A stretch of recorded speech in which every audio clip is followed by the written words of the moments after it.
আলহামদুলিল্লাহ আমাদের সম্মুখে এতক্ষণ পর্যন্ত কোরআন ও হাদিসের আলোকে অত্যন্ত গুরুত্বপূর্ণ আলোচনা পেশ করেছেন ঐতিহ্যবাহী ধর্মপুর রওজাতুল উলুম মাদ্রাসার ইসলাম প্রতিষ্ঠাতা পরিচালক হযরত মাওলানা মুফতি রিয়াসউদ্দিন সাহেব বারাকাল্লাহু ফি হায়াতিহি। এই পর্যায়ে আমাদের সম্মুখে কোরআন ও হাদিসের আলোকে অত্যন্ত গুরুত্বপূর্ণ আলোচনা পেশ করবেন ঐতিহ্যবাহী দ্বীনি শিক্ষা প্রতিষ্ঠান আল জামিয়াতুল ইসলামিয়া নানুপুর উবাইদিয়া মাদ্রাসার সুনামধন্য সিনিয়র শিক্ষক, বক্তপুর সাবতলা মাদ্রাসার সুনামধন্য পরিচালক হযরত মাওলানা মুফতি লুকমান সাহেব বারাকাল্লাহু ফি হায়াতিহি। আমি হযরতকে তিনার গুরুত্বপূর্ণ আলোচনা উপস্থাপন করার জন্য অত্র হেদায়েতুল ইসলাম কমিটির পক্ষ থেকে সবিনয় অনুরোধ জানাচ্ছি।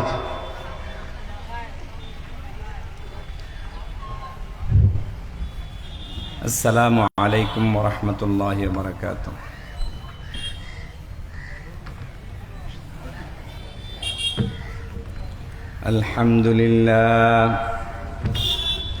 আলহামদুলিল্লাহ নাহমাদুহু ওয়া নাস্তাঈনুহু ওয়া নাস্তাগফিরুহু ওয়া নু'মিনু বিহি ওয়া নাতাওয়াক্কালু আলাইহি ونعوذ بالله من شرور أنفسنا ومن سيئات أعمالنا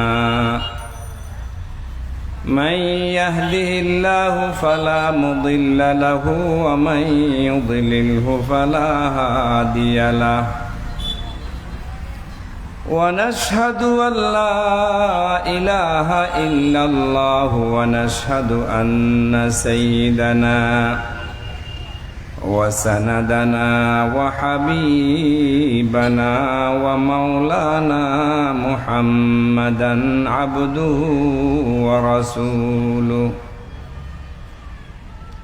صلى الله تعالى عليه وعلى آله وأصحابه وبارك وسلم تسليما كثيرا كثيرا.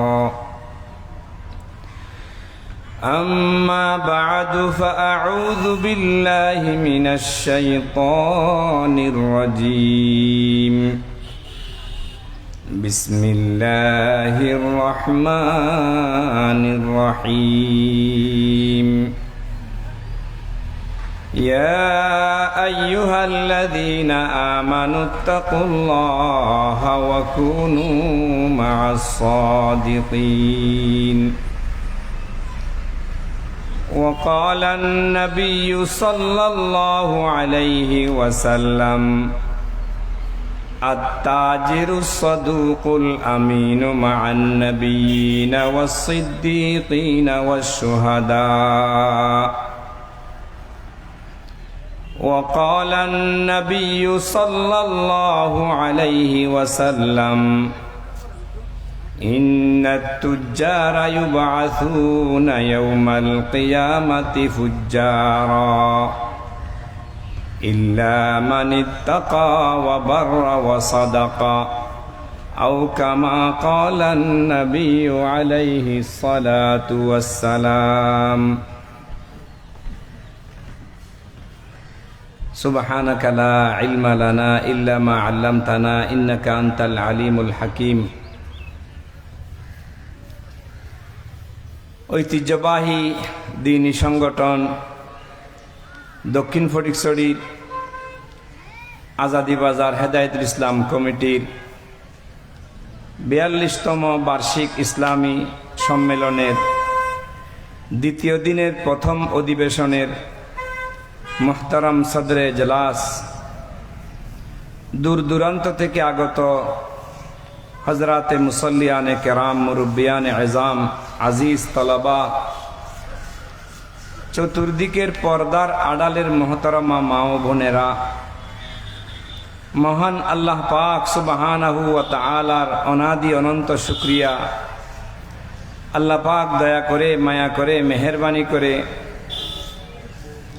দুনিয়ার সমস্ত ঝামেলার থেকে মুক্ত করে এই পবিত্র ঈদগাহের মধ্যে এসে দিনে কিছু কথাবার্তা বলার শোনার আল্লাহ পাক তৌফিক দান করেছেন।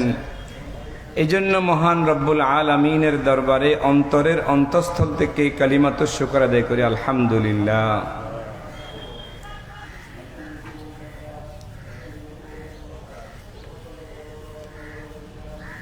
দীর্ঘ ৪২ বছর থেকে এই অঞ্চলের ধর্মপ্রাণ মুসলমান ভাইদের অক্লান্ত পরিশ্রমে ধারাবাহিকভাবে আলহামদুলিল্লাহ এই আজাদি বাজারের হেদায়েতুল ইসলাম কমিটির ইসলামী সম্মেলন সম্পাদিত হয়ে আসছে। দোয়া করি আল্লাহ পাক যেন এই সংগঠনকে কবুল করেন। এই সংগঠনের যারা উদ্যোক্তা ছিলেন, দুনিয়া থেকে অতিবাহিত হয়ে গেছেন, কবরে শায়িত হয়ে গেছেন, তাদেরকে আল্লাহ পাক জান্নাতের আলা মর্তবা দান করেন। এবং যেসব মুরব্বীরা এখনো জীবিত আছেন, যাদের পরিশ্রমে এই মাহফিল আয়োজিত হয়েছে, আল্লাহ পাক তাদেরকে যেন সুস্থ শরীরে রাখে, হায়াতে তয়্যিবা দান করেন। এবং যেসব যুবক ভাইদের পরিশ্রমে এই মাহফিলের আয়োজন হয়েছে, আল্লাহ পাক তাদেরকেও যেন কবুল করেন। ব্যবসা বাণিজ্য দুনিয়াবি উখরবি হার তরে তরক্কি দান করেন, আমিন।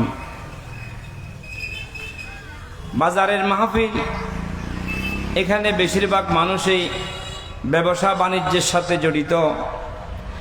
এই জন্য সরওয়ারে কায়নাত সরকারে দো আলম আকায়ে নামদার তাজদার মদিনা जिगर गोशाए आमिना सैयदुल अंबिया इमामुल अंबिया हजरत मुहम्मद मुस्तफ़ा अहमद मुजतबा सल्लल्लाहु अलैहि वसल्लमेर अगणित असंख्य हादिस समूह থেকে দুটি হাদিস শরীফ তেলাওয়াত করেছি। হাদিস দুটির অর্থ বোঝার জন্য কোরআনে কারীমের একটি মুখতাসর আয়াত শরীফ তেলাওয়াত করার সুযোগ হয়েছে। সময় অতি সংক্ষিপ্ত, অল্প সময়ের মধ্যে দু চারটে কথা বলে ইনশাআল্লাহ বিদায় নেব। দুনিয়াতে বেঁচে থাকতে হলে দুনিয়া ব্যবহার করা, রিজিক ব্যবহার করা, রিজিক উপার্জন করা, এটা জরুরি। রিজিক বলতে শুধু যা খাই আমরা তা রিজিক, তা নয়। একজন মানুষ দুনিয়াতে বেঁচে থাকতে হলে যত কিছুর প্রয়োজন সবই তার জন্য রিজিক। আমরা বেঁচে থাকার জন্য বাতাসের প্রয়োজন হয়, বাতাস আমাদের জন্য রিজিক। বেঁচে থাকতে হলে আলোর প্রয়োজন হয়, আলো আমাদের জন্য রিজিক। বেঁচে থাকতে হলে পান করতে হয়, পানি আমাদের জন্য রিজিক। বেঁচে থাকতে হলে খাবার গ্রহণ করতে হয়, খাদ্য আমাদের রিজিক। এই রিজিক উপার্জন করা, হালাল তরিকায় রিজিক উপার্জন করা, এটা অত্যন্ত জরুরি এবং শরীয়তের মধ্যে ফরজ বিধান। আল্লাহর হাবিব সাল্লাল্লাহু আলাইহি ওয়াসাল্লাম হাদিস শরীফের মধ্যে ইরশাদ করেছেন, এই মাইকওয়ালাকে বন্ধ করতে বলেন না।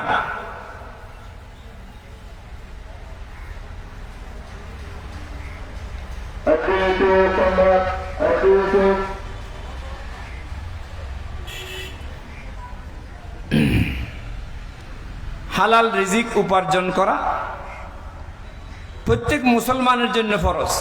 আল্লাহর হাবিব সাল্লাল্লাহু আলাইহি ওয়াসাল্লাম বলেন, قال رسول الله صلى الله عليه وسلم طلب كسب الحلال فريضة بعد الفريضة। নামাজ, রোজা, হজ, যাকাত ইত্যাদি ফরজের পর হালাল রুজি উপার্জন করা এটাও অত্যন্ত গুরুত্বপূর্ণ একটি ফরজ। রিজিক উপার্জন করার জন্য ব্যবসা বাণিজ্য, এটা হাদিসের আলোকে 2 নম্বর অথবা 1 নম্বর একটা পন্থা। কোন কোন হাদিস শরীফের মধ্যে আল্লাহর হাবিব সাল্লাল্লাহু আলাইহি ওয়াসাল্লাম ইরশাদ করেন, আতিয়াবুল কাসবি কাসবুর রাজুলি বিয়াদিহি ওয়াল বাইউল মাবরুর। আল্লাহ হাবিব বলেন, মানুষ যা উপার্জন করে সবচাইতে পবিত্র পাক উপার্জন হলো মানুষ নিজের হাতে যে কামাই করে সেটা সবচাইতে পবিত্র কামাই। উপার্জনের 1 নম্বর রাস্তা হস্তকর্ম করে, হস্তশিল্প করে হাতে কামাই করা, এটা 1 নম্বর। তারপর আল বাইউল মাবরুর, বৈধ ব্যবসা, জায়েজ ব্যবসা, হালাল ব্যবসা বাণিজ্যের উপার্জন, এটা 2 নম্বরের ইনকাম। 1 নম্বরের ইনকাম কর্ম করে খাওয়া। আল্লাহর হাবিব সাল্লাল্লাহু আলাইহি ওয়াসাল্লাম ইরশাদ করেন, বুখারী শরীফের আরেকটি riwayতের মধ্যে আছে, ক্বালা রাসূলুল্লাহ সাল্লাল্লাহু আলাইহি ওয়াসাল্লাম, মা আকালা আহাদুন তাআমান কাত্তু খায়রাম মিন আন ইয়াকুলা মিন আমালি ইয়াদিহি ওয়া ইন্না নাবিয়াল্লাহি দাউদ ইয়াকুলু মিন আমালি ইয়াদিহি আও কামা ক্বালা আন-নাবিয়্যু আলাইহি সালাতু ওয়াস সালাম। আল্লাহর হাবিব বলেন, মানুষ যা কিছু উপার্জন করে, যা কিছু খায়, তার মধ্যে সেরা রিজিক হলো মানুষ যেটা নিজের হাতে কামাই করে সেটা। নিজের হাতে কামাই করার মতলব কি? আপনি চাষাবাদ করেন, নিজের হাতের কামাই। আপনি হাতের যে কোনো কাজ করেন, হস্তকর্ম করেন, আপনি একজন শিল্পী, আর্টিস্ট করেন, এটা হাতের কামাই। আপনি একজন ইঞ্জিনিয়ার, একজন মেকানিক, আপনার মেধা এবং হাত ব্যবহার করে ইনকাম করেন, এটা হাতের কামাই। শারীরিক পরিশ্রম করে, হাতের অর্থ হলো শারীরিক পরিশ্রম করে মানুষ যেই উপার্জন করে, এটা হলো মানুষের হাতের কামাই, এটা 1 নম্বর। আল্লাহর হাবিব বলেন, ওয়া ইন্না নাবিয়াল্লাহি দাউদ কানা ইয়াকুলু মিন আমালি ইয়াদিহি। আল্লাহর পয়গম্বর হযরতে দাউদ আলাইহিস সালাতু ওয়াস সালাম নিজের হাতে কষ্ট করে কামাই করে খেতেন। সুবহানাল্লাহ। সূরা সাবার মধ্যে আল্লাহ পাক ইরশাদ করেন, ওয়া আলান্না লাহুল হাদিদ। হযরতে দাউদ আলাইহিস সালাম কি কাজ করতেন? আল্লাহ পাক কোরআনে বর্ণনা করছেন, দাউদ আলাইহিস সালাম হাতে কামাই করে খেতেন। কোরআনের ওই অন্য আয়াতের মধ্যে আল্লাহ পাক বলছেন, ওয়া আলান্না লাহুল হাদিদ। আমি আল্লাহ তাআলা হযরতে দাউদ আলাইহিস সালাতু ওয়াস সালামের জন্য লোহাকে কাদামাটির জন্য নরম করে দিছি। সুবহানাল্লাহ। আমাদের দেশে লোহাকে নরম করতে হলে এটাকে আগুনে জ্বালাইতে হয়, আরো বেশি পরিমাণে নরম করতে হলে সেটাকে বড় বড় ফ্যাক্টরির মধ্যে যেখানে রড তৈরি হয়, লোহার বিভিন্ন সরঞ্জামাদি তৈরি হয়, সেখানে অনেক ভারী টেম্পারেচারের মধ্যে গলাইতে হয়। আল্লাহ পাক হযরতে দাউদ আলাইহিস সালাতু ওয়াস সালামকে এমন এক মুজিজা দান করছেন, তিনি হাত দিলেই লোহাটা কাদা মাটির মতো, কামাররা যেরকম পাতিল বানায় ইচ্ছা মতো নিজের ইচ্ছা মতো হাতকে ব্যবহার করে, হযরতে দাউদ আলাইহিস সালাতু ওয়াস সালাম লোহাকে এই হাতের মধ্যে আসার পরেই নরম হয়ে যায়, সেটা দিয়ে তিনি যুদ্ধের পোশাক তৈরি করতেন। আল্লাহ পাক বলেন, ওয়া আল্লামনাহু সানাআতা লাবুসিল লাকুম। আমি হযরতে দাউদ আলাইহিস সালাতু ওয়াস সালামকে যুদ্ধের পোশাক তৈরি করার জন্য শিক্ষা দিয়েছি। সুবহানাল্লাহ। যুদ্ধের মধ্যে আগের যুগের যুদ্ধ হতো ঢাল তলোয়ারের যুদ্ধ, নিরাপত্তার জন্য লোহার জ্যাকেট পরতে হতো, মাথার মধ্যে লোহার টুপি পরতে হতো। এই যুদ্ধের পোশাক, যুদ্ধের সরঞ্জামাদি, যুদ্ধের টুপি, যুদ্ধের জ্যাকেট ইত্যাদি, এগুলো সবকে লাবুস বলে। ওয়াল্লামনাহু সানাআতা লাবুসিল লাকুম। আমি আল্লাহ হযরতে দাউদ আলাইহিস সালাতু ওয়াস সালামকে যুদ্ধের বিভিন্ন সরঞ্জামাদি, যুদ্ধের জ্যাকেট, যুদ্ধের মাথার টুপি, মুজাহিদিনদের ব্যবহৃত বিভিন্ন সরঞ্জামাদি তৈরি করার পদ্ধতি শিক্ষা দিয়েছি। সুবহানাল্লাহ। বুখারী শরীফের riwayতের মধ্যে আছে, আল্লাহর হাবিব বলেন, ক্বালা রাসূলুল্লাহ সাল্লাল্লাহু আলাইহি ওয়াসাল্লাম, মা বাআসাল্লাহু নাবিয়ান ইল্লা রাআল গানাম। দুনিয়াতে আল্লাহ পাক আদম আলাইহিস সালাম থেকে নিয়ে হযরতে মুহাম্মদুর রাসূলুল্লাহ সাল্লাল্লাহু আলাইহি ওয়াসাল্লাম পর্যন্ত যত নবী দুনিয়াতে আগমন করেছেন সবাই ছাগল চড়াইছেন। সুবহানাল্লাহ। ছাগল চড়ানো এটা সমস্ত আম্বিয়া ইকরামের সুন্নাত।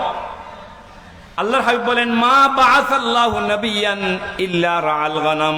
আল্লাহ পাক দুনিয়াতে এমন কোন নবী পাঠান নাই যেই নবী ছাগল চড়ান নাই দুনিয়ার মধ্যে। সুবহানাল্লাহ। সাহাবায়ে কেরাম জিজ্ঞাসা করলেন, ওয়া আনতা ইয়া রাসূলুল্লাহ, ইয়া রাসূলুল্লাহ সাল্লাল্লাহু আলাইহি ওয়াসাল্লাম, আপনি সাইয়্যিদুল আম্বিয়া, ইমামুল আম্বিয়া, পৃথিবীর শ্রেষ্ঠ ব্যক্তি, আপনি সমস্ত নবীদের সরদার, আপনিও কি ছাগল চড়াইছেন? ওয়া আনতা ইয়া রাসূলুল্লাহ, আপনিও কি ছাগল চড়াইছেন ইয়া রাসূলুল্লাহ? আল্লাহর হাবিব সাল্লাল্লাহু আলাইহি ওয়াসাল্লাম উত্তরে বলেন, কুনতু আরআহা আলা কারারিতা লি আহলি মক্কা আও কামা ক্বালা আন-নবিয়্যু আলাইহিস সালাতু ওয়াস সালাম। আল্লাহর হাবিব বলেন যে আমি মক্কার পাহাড়ের মধ্যে, মক্কার দুই পাহাড়ের মধ্যবর্তী উপত্যকার মধ্যে মক্কার মানুষদের ছাগল চড়াইতাম কিরাতের বিনিময়ে। সুবহানাল্লাহ। কারারিত কিরাতের বহু বচন। কিরাত বলা হয় আইমে লগত, কিরাত বলেন এক দিরহামের 20 ভাগের এক দিনারের 20 ভাগের এক ভাগ কি। দিনার আগের যুগে স্বর্ণের টাকা হতো, স্বর্ণ মুদ্রা। একটা স্বর্ণ মুদ্রার 20 ভাগের এক ভাগকে বলা হয় এক কিরাত। বলছে আমি একটা ছাগল একটা কিরাতের বিনিময়ে মক্কাবাসীর ছাগল পাহাড়ের মধ্যে চড়াইতাম, মক্কার উপত্যকার মধ্যে চড়াইতাম। সুবহানাল্লাহ। আল্লাহ পাক সমস্ত নবীকে ছাগল চড়ানোর এই পেশাটা কেন দিছেন? মুহাদ্দিসিনে কেরাম বলেন, ছাগল চড়ানো অনেক কষ্টের কাজ। ছাগলের মধ্যে একটা গোড়ামি আছে, ঠেক দড়ি থাকে, মালিক যেটা চাই সেরকম চলে না, উল্টা চলে। একটা এদিক চলে যায়, একটা এদিক চলে যায়, একটা ওদিক চলে যায়। খাবার দিলে সেটা ডাক্কা ফেলাই দেয়, বিভিন্ন রকমের অনিয়ম, বিশৃঙ্খলা, উচ্ছৃঙ্খলা করে। আল্লাহ পাক সমস্ত নবীকে ছাগল চড়ানোর এই অভ্যাস অভ্যস্ত করছেন যাতে উম্মত পরিচালনা করার যোগ্যতা তৈরি হয়। সুবহানাল্লাহ। উম্মতের মধ্যে বিভিন্ন রকমের মানুষ থাকবে, বিভিন্ন চরিত্রের মানুষ থাকবে, বিভিন্ন আখলাকের মানুষ থাকবে। এই উম্মতকে কিভাবে জমাই রাখবেন, এই উম্মতকে কিভাবে আল্লাহমুখী করবেন, এই তালিম দেওয়ার জন্য আল্লাহ পাক যুগে যুগে নবীদেরকে ছাগল চড়ানোর এই আদতটা দিয়েছেন। সুবহানাল্লাহ। হালাল উপার্জন করা এটা ফরজ। হযরতে মূসা আলাইহিস সালাতু ওয়াস সালাম, কোরআনে কারীমের মধ্যে আল্লাহ পাক বলছেন, হযরতে মূসা আলাইহিস সালাতু ওয়াস সালাম নিজের পেট পালনের জন্য এবং নিজের স্ত্রীর মহারান আদায় করার জন্য হযরতে শুআইব আলাইহিস সালাতু ওয়াস সালামের ছাগল চড়াইছেন 10 বছর বা 8 বছর। কয় বছর? 8 বছর বা 10 বছর ছাগল চড়াইছেন হযরতে মূসা আলাইহিস সালাতু ওয়াস সালাম, জলিলুল কদর পয়গম্বর, বনি ইসরাইলের সবচেয়ে বড় জলিলুল কদর পয়গম্বর হযরতে মূসা আলাইহিস সালাতু ওয়াস সালাম নিজের শ্বশুর হযরতে শুআইব আলাইহিস সালামের ছাগল চড়াইছিলেন 8 বছর বা 10 বছর। বিনিময়ে কি পাবেন? বিনিময়ে দুইটা, একটা হলো খাবার পাবেন 2 বেলা, 2 নম্বর হলো নিজের স্ত্রীর মোহর আদায় করবেন, স্ত্রীর মোহর স্বরূপ, এবং 2 বেলার খানার প্রতিদান হিসেবে ছাগল চড়াইছেন 8 বছর বা 10 বছর। সুবহানাল্লাহ। এই জন্য সবচাইতে হালাল উপার্জন হলো হাতে কামাই করা। 2 নম্বর উপার্জন হলো আল বাইউল মাবরুর, হালাল ব্যবসা। হালাল ব্যবসা হলো 2 নম্বরের উপার্জন। এটা আমার উদ্দেশ্য আজকের। ব্যবসা বাণিজ্য, আমরা সকলেই ব্যবসা বাণিজ্য করি কম বেশি। বাজারের মধ্যে ছোট বড় মাঝারি অনেক ব্যবসায়ী আছে সারা দুনিয়ার মধ্যে। আন্তর্জাতিক লেভেলের, জাতীয় পর্যায়ের বড় বড় ব্যবসায়ীরা আছে যারা শুধু দেশের ভিতর নয় বাইরের সাথেও ব্যবসা বাণিজ্য করে। এই ব্যবসা বাণিজ্যের মাধ্যমে উপার্জিত টাকা, এটা 2 নম্বরের হালাল ইনকাম। সুবহানাল্লাহ। তবে ব্যবসায়ীদের ব্যাপারে, ব্যবসায়ীদের পরকালের ব্যাপারে আমি আমার খুতবার শুরুতে 2টা হাদিস শরীফ তেলাওয়াত করছি। আল্লাহর হাবিব সাল্লাল্লাহু আলাইহি ওয়াসাল্লাম বলেন, ক্বালা রাসূলুল্লাহ সাল্লাল্লাহু আলাইহি ওয়াসাল্লাম, আত-তাজিরুস সাদুকুল আমিনু মা'আন নাবিয়িনা ওয়াস-সিদ্দীকিনা ওয়াশ-শুহাদা। ওয়া ক্বালা আন-নাবিয়্যু সাল্লাল্লাহু আলাইহি ওয়াসাল্লাম, ইন্নাত তুজ্জারা ইউবআসুনা ইয়াওমাল কিয়ামাতি ফুজ্জারা ইল্লা মান ইত্তাকা ওয়া বাররা ওয়া সাদাক আও কামা ক্বালা আন-নাবিয়্যু আলাইহিস সালাতু ওয়াস সালাম। এই 2টা হাদিস, উভয়টা হাদিসের মর্মার্থের মধ্যে বাহ্যিক দৃষ্টিতে সাংঘর্ষিক, বিপরীত। প্রথম হাদিসের অর্থ হলো, আল্লাহর হাবিব বলেন, আত-তাজিরুস সাদুকুল আমিন, সত্যবাদী আমানতদার ব্যবসায়ী। 2টা শর্ত। এক নম্বর সত্যবাদী ব্যবসায়ী, যেই ব্যবসায়ী সত্যবাদী হবে, সৎ কথা বলবে, সত্যি কথা বলবে, ব্যবসার মধ্যে মিথ্যা কথা বলবে না। আত্তাজিরুস সাদুক। 2 নম্বর আল আমিন, আমানতদার।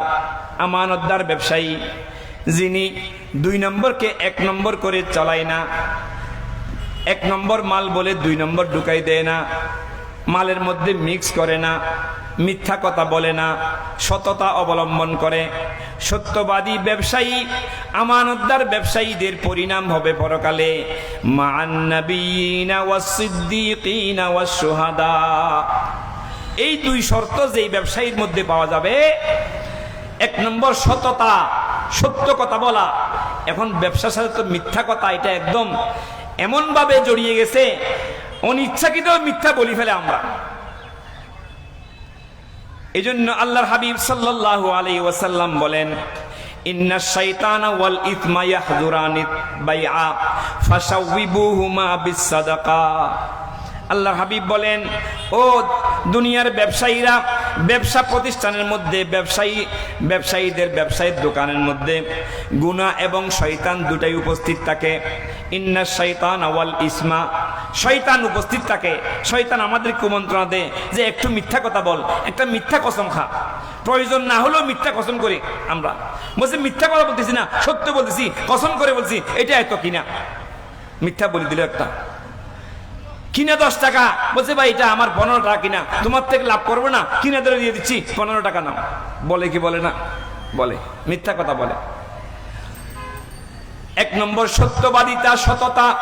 2 নম্বর আমানতদার, যে ব্যক্তি ভেজাল করে না। 2 নম্বরকে 3 নম্বরকে 1 নম্বর বলে চালানোর চেষ্টা করে না। এইরকম ব্যবসায়ীদের আখিরাত হবে, হাসর হবে, কিয়ামতের দিন কবরের থেকে উত্থিত হবে মান নাবিয়িনা ওয়াস সিদ্দীকিনা ওয়াস শুহাদা, নবীদের সঙ্গে, সিদ্দীকিনদের সঙ্গে, শুহাদাদের সঙ্গে। আম্বিয়া কেরামের যেখানে হাসর হবেন এবং শহীদরা যারা আল্লাহ রাস্তায় জান দিয়ে দিয়েছেন, ইসলামী জিহাদের মধ্যে শাহাদাত বরণ করছেন, তাদের যেরকম হাসর হবে, এবং সিদ্দীকিন যারা সত্যবাদী, হযরতে আবু বকর সিদ্দিক রাদিয়াল্লাহু তাআলা আনহু সহ সমস্ত সিদ্দীকিনদের সাথে সাথে হাসর হবে। কত সৌভাগ্যের বিষয়। আমরা তো মনে করি ব্যবসা বাণিজ্যের দুনিয়ার কাজ, ব্যবসা বাণিজ্য এটা দুনিয়ার একটা কাজ, এখানে আখিরাত কিছু নাই। আমরা তো শরীয়ত মনে করি শুধু মসজিদের মধ্যে। মসজিদ যতক্ষণ থাকি তখন নিজেকে পাক পবিত্র, এমনি নফল, সুন্নত, মুস্তাহাব, দরুদ শরীফ, তাসবিহ, তাহলিল সবগুলো পড়ি।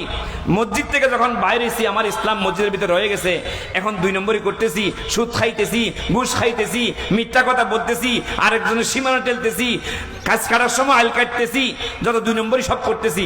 এগুলোর সাথে শরীয়তের সম্পর্ক আছে মনেই করি না আমরা। আত্তাজিরুস সাদুকুল আমিনু মা'আন নাবিয়িনা ওয়াস সিদ্দীকিনা ওয়াস শুহাদা। সত্যবাদী আমানতদার ব্যবসায়ীদের হাসর হবে নবীদের সঙ্গে, সিদ্দীকিনদের সঙ্গে এবং শুহাদাদের সঙ্গে। একটা হাদিস। 2 নম্বর হাদিস তার সম্পূর্ণ বিপরীত। আল্লাহর হাবিব সাল্লাল্লাহু আলাইহি ওয়াসাল্লাম একদিন বাজারে গেলেন, আসরের পরে বাজারে গেলেন, দেখলেন মানুষ খুব বেশি ঘুমসান, ব্যবসা বাণিজ্য করতেছে, কাস্টমাররা কিনতেছেন। আটবারে একটু ঝামেলা বেশি হয় না, খুব ব্যবসা বাণিজ্য চলতেছে। আল্লাহ রাসূল বাজারে গেলেন, যাইয়া বললেন, ইয়া মাশারাত তুজ্জার, হে ব্যবসায়ীরা। ব্যবসায়ীদেরকে সম্বোধন করে ডাক দিলেন। ব্যবসায়ীরা সঙ্গে সঙ্গে নিজের কানটা রসুলের আওয়াজ দিকে সজাগ করলেন, নজরকে উঠাইলেন, রসুলের দিকে মোতাওয়াজ্জহ হলেন। সঙ্গে সঙ্গে আল্লাহ রসুল বলেন, ইন্নাত তুজ্জারা ইউবাসুনা ইয়াউমাল কিয়ামাতি ফুজ্জারা। ব্যবসায়ীরা কাল কিয়ামতের ময়দানে কবরের থেকে উত্থিত হবে ফাসেক, ফুজ্জার, গুনাহগার হিসেবে। ফুজ্জার মানে ফাজের, গুনাহগার। ব্যবসায়ীরা কাল কিয়ামতের ময়দানে কবর থেকে উত্থিত হবে ফাসেক, ফুজ্জার, গুনাহগারদের মতো, গুনাহগারদের সাথে। আগের হাদিসে বলছে নবীদের সাথে হবে, সিদ্দীকিন, শুহাদাদের সাথে হবে, আর এখন বলা হয়েছে ফাসেক, ফাজের, গুনাহগারদের সাথে বলা হবে, হাসর হবে। ইল্লা মানিত্তাকা ওয়া বাররা ওয়া সাদাকা, আল্লাহর হাবিব বলেন, যেই ব্যক্তি তাকওয়া ইখতিয়ার করবেন এবং সততা ইখতিয়ার করবেন এবং মানুষের সাথে, কাস্টমারের সাথে, বাজারওয়ালাদের সাথে ভালো ব্যবহার করবেন, ওই ব্যক্তির হাসর গুনাহগারদের সাথে, ফাসিক ফুজ্জারদের সাথে হবে না। উভয় হাদিস বাহ্যিক দৃষ্টিতে সাংঘর্ষিক, একটা আরেকটার বিপরীত। একটাতে বলা হয়েছে নবীদের সাথে হাসর হবে, সিদ্দিকিন আর শুহাদার সাথে হাসর হবে, আর একটাতে বলা হয়েছে গুনাহগার ফাসিক ফুজ্জারদের সাথে হাসর হবে। তার কারণ হলো, আসলে ব্যবসায়ীরা দুই প্রকার। এক প্রকার ব্যবসায়ী নেককার ব্যবসায়ী, ভালো ব্যবসায়ী, সৎ ব্যবসায়ী, দিনদার ব্যবসায়ী, আমানতদার ব্যবসায়ী। আরেক প্রকার ব্যবসায়ী ধোঁকাবাজ ব্যবসায়ী, মিথ্যাবাদী ব্যবসায়ী, জালেম ব্যবসায়ী, মানুষের উপর জুলুম করে, স্টক করে রাখে, সিন্ডিকেট করে, দাম বাড়ার অপেক্ষায় থাকে, মানুষের পকেট কাটার জন্য, মানুষের উপর জুলুম করার জন্য, অধিক লাভের জন্য মানুষের উপর জুলুম করে। এই জন্য এই দুই প্রকারের ব্যবসায়ীদেরকে আল্লাহ রসুল বলছেন, যদি প্রথম কিসিমের ব্যবসায়ী হও, নবীদের সাথে হাসর হবে। দ্বিতীয় প্রকারের ব্যবসায়ী হলে ফাসিক ফুজ্জারদের সাথে হাসর হবে। এই জন্য আমাদের দৃষ্টিভঙ্গিটা পরিবর্তন করতে হবে। ব্যবসা করি, চাষাবাদ করি, চাকরি বাকরি করি, যে কোনো কাজ করি, সব করতে হবে কার জন্য? আল্লাহর জন্য, আল্লাহর রাজির জন্য। আল্লাহ পাক যেভাবে করতে বলছেন সেভাবে করতে হবে। এটার নাম হলো তাকওয়া, এটার নাম হলো নেকি, এটার নাম হলো সত্যবাদিতা। আল্লাহ পাক বলেন, ইয়া আইয়ুহাল্লাযীনা আমানু ইয়া আইয়ুহাল্লাযীনা আমানুত্তাকুল্লাহা ওয়া কুনু মা'আস সাদিকিন। আল্লাহকে ভয় করো, সত্যবাদীদের সাথে থাকো। সত্যবাদীদের সাথে থাকলে আল্লাহ পাকের তাকওয়া হাসিল হবে। আর সত্যবাদী কাদেরকে বলা হয়? যাদের কথা এবং কাজে মিল, যাদের কথাও শরীয়ত মোতাবেক, যাদের আমল শরীয়ত মোতাবেক, তারাই হলো সত্যবাদী। তাদের সোহবতে গেলেই আমাদের অন্তরে তাকওয়া স্থান পাবে। আল্লাহ পাক আমাদেরকে কবুল করুন। এই মাহফিলকে আল্লাহ পাক কিয়ামত পর্যন্তের জন্য কবুল করুন। ওয়া আখিরু দাওয়ানা আনিল হামদুলিল্লাহি রাব্বিল আলামিন। আসসালামু আলাইকুম ওয়া রাহমাতুল্লাহি ওয়া বারাকাতুহু।